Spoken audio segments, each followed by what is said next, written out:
All right, Deer Society Live, we got a big buck. This footage takes place October 30th, day before Halloween. Andy and Dustin are in the tree. Both have their bows, one camera, and what's going on here? Right, so we had rattled with the black racks previously, and a few minutes went by, and we thought we heard a couple snaps down in this little draw that's close to us, about 60 yards away, and wasn't sure. So I kind of told Dustin, "Hey, maybe try the extinguisher and see if you get whatever it is that's down in there. It's acting kind of like a buck. We were just hearing little tiny sounds and creeping around." So I said, "Hit the extinguisher, with an estrus bleat, and see if you can draw him out of there." And he hit an estrus bleat, and this buck showed up just 20 seconds later. Came right up into the food plot, and now he's putting on a show. You can see the buck's trying to figure out, what did I hear? I heard a doe in here. Where's she at? He's sniffing around, kind of looking for her, using his eyes, using his ears, using his nose. Everything's engaged, trying to find where is this doe that I know is here. Yeah, he heard a doe. He heard a buck rattling. So there's competition. He's in there checking it out, and he's really, really looking for other deer. I mean, the licking of the nose is going to the ground. The little flickers of the tail to let him know where he's at, all that stuff. He's trying to figure out what and who. Right. What is happening up in this food plot? Yeah, and this is a new buck for you guys. You've never seen him before. Yeah, when you see him pop out, what age, what are you thinking of this deer? Right. As soon as he came into the plot, I was looking at his face through binoculars. I immediately felt he's a 5-year-old deer, maybe 6. I mean, you can look at his face and his body. He's a big old deer. Great looking buck, and, big bases on his antlers, and his posture, when he throws his face up, that's really what gets it for me. To me, I can't look at that deer and say he's less than 5 years old. Got a beautiful, big, long nose, kind of curved out, roaming a little bit, and just a great looking buck. And you're definitely a buck that this day I was kind of filming and Dustin was hunting, so definitely a buck Dustin wanted to kill. Had it been me behind the bow, I was in the same boat. It's a really great looking buck, and I'm definitely looking to harvest him. Yeah, and you're in southern Iowa. Are these genetics typical for there? You got some kickers and big main frame, and yeah, we get quite a lot of extra points and drop tines and things like that happen in southern Iowa where I'm at for sure. So it's a great looking buck. I think his tine length is what really got our attention. He's got real good mass and long tines all around, and just as soon as he popped out, I was like, yeah, that's a shooter buck. Let's see if we can put him on the ground, Okay, so October 30th. Mm-hmm. Yep. October 30th in southern Iowa is definitely different than October 30th in Minnesota.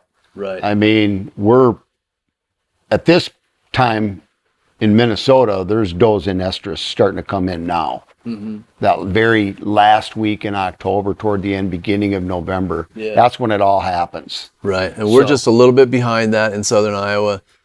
Generally, our bucks, the bucks are actively searching during this phase. They're trying to isolate doe groups, really covering ground and looking for, hey, where are the does living? I'm going to start sitting down on them and see if I can find one that's in heat, and that's what this guy. That's what it feels like. Yeah, he's just trying to figure out, is there a bunch of does out here? And if so, maybe I'll start camping out in this area. Yeah. He heard the rattling, which is, means fighting. Bucks don't fight for no reason. Maybe they're fighting over a doe that's starting to get close to, he's just like, hey, and you can see right here, he's doing flaming response. I mean, he's definitely trying to put together, hey, there's some breeding stuff happening here. I want to find out about it. Explain the flame, because he's got his mouth wide open there. And nostrils are turned back. Yeah, right. You'll see a lot of animals do this. You can see cats do it, dogs will do it, deer do it, all elk, all different kinds of animals do it. They have an organ in their nose called the vomeronasal organ that isolates and can identify pheromones. And so that's what this buck is doing. He smelled on the ground, smelled that bit of urine, and they'll raise up and they kick their nose up and they open their mouth a little bit. And that I think there's 3 or 4 pores in their mouth, and that accesses that vomeronasal organ. And you'll see lions will do it, all kinds of animals. It's pretty cool. Trying to get it they're trying register in the brain. Oh, this is a female. She's 2 or 3 days from being in heat, or this is a buck that I know that I met last summer. I remember his pheromone. They can remember. It's just like scent, only it's pheromones, so it's a slightly different sense. It's a sixth sense for them, for any animals that can do it. And that's hard for us to understand that, because we as humans. Yeah, well, we don't. It's funny because humans have a residual vomeronasal organ. But I mean, we're not in the thought process. The process isn't there. We don't use our right. Evolutionary wise, we don't use ours anymore. You don't see guys in bars She smells great. I remember her. Yeah, she smells great. But we do have one in our nose. We have a residual one that's like, basically almost gone from evolutionary. But yeah, it's something they use just, second nature to try and understand their world a little bit better. What buck is in this area, what doe is in this area. They might do it. I've seen them do it on, I saw a cat come through one time when I was hunting and urinated, and then a buck an hour later came, check that urine. Probably trying to identify, is this cat or deer or what kind of animal is it, And this is some of the best footage I think anybody's ever captured for Deer Society coming up here. Watch this, and then I'll pause it and you can kind of give me your take on what all happened here. Sure.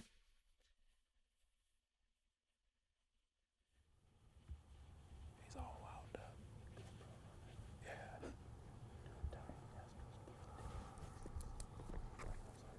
That's got a lot of mass in that rack. Mm-hmm. And the timing of this is critical. Yeah.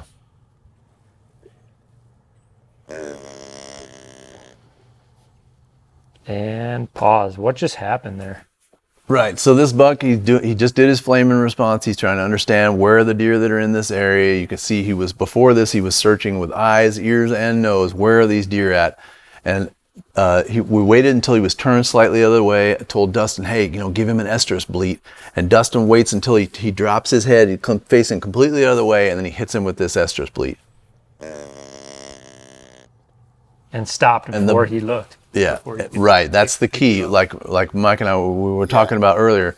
He's not making a sound by the time that buck gets turned around, so the buck can't isolate him in the tree. But you can see the buck bought that call, hook, line, and sinker. He now completely believes that over in this direction by the tree, there's a doe somewhere. I just can't see her.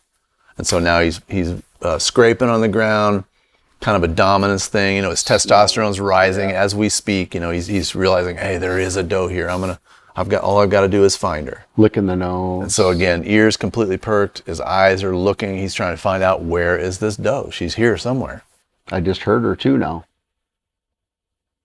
And that's the thing. Okay, so you make that nice Doe Estrous bleat, and it'd be nice to be able to go, nice long drawn out one. But as soon as he pops that head back, all that emotion, gets to you, because if you're reading that deer and understand, okay, I got to shut up. I mean, there's just a lot of stuff going on here that, you have to think about. Yeah, if he'd have been making that noise by the time that deer got turned around, he would have immediately just looked right up at him. Yep. So if you would have kept going as the deer looked up, and it was, especially if you're pointed at the deer, you're dead. Yeah. Yep. He would have nailed him in the tree immediately. So now he's just slowly easing over, trying to figure out, okay. You can see, in my opinion, he's a little bit uncomfortable being out in the open like this. It's broad daylight. He's in the wide open field. You can tell he didn't come marching right over. He's easing over, trying to figure a way, how can I sneak over there? And this buck's new to this area. You don't have any pictures of him. You think he's basically just bedded in the area, probably been cruising lately, late October. So he doesn't really know this property either. Yeah, and I think that's fairly obvious with his body posture. He's not terribly comfortable in the area he's in. He's not covering a lot of ground because he's not familiar with it. He's tiptoeing because he's just not sure, like, am I cool in here? Or there could be a big giant 8-pointer come roaring out from behind a tree and just pound him, he doesn't know. And then you saw something, didn't you? What did you see?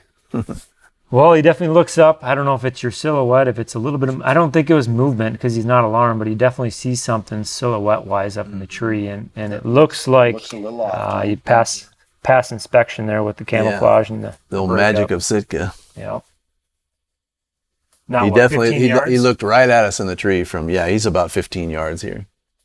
And Dustin's waiting to get a shot kind of thing, because he's obviously headed right at us and trying to figure out how's this going to unfold. Well, now you're in trouble because he's coming right at you. And he's so right under the tree. And it's dead calm, not a breath of breeze, and that's tough conditions to get away with being straight above a mature buck like that.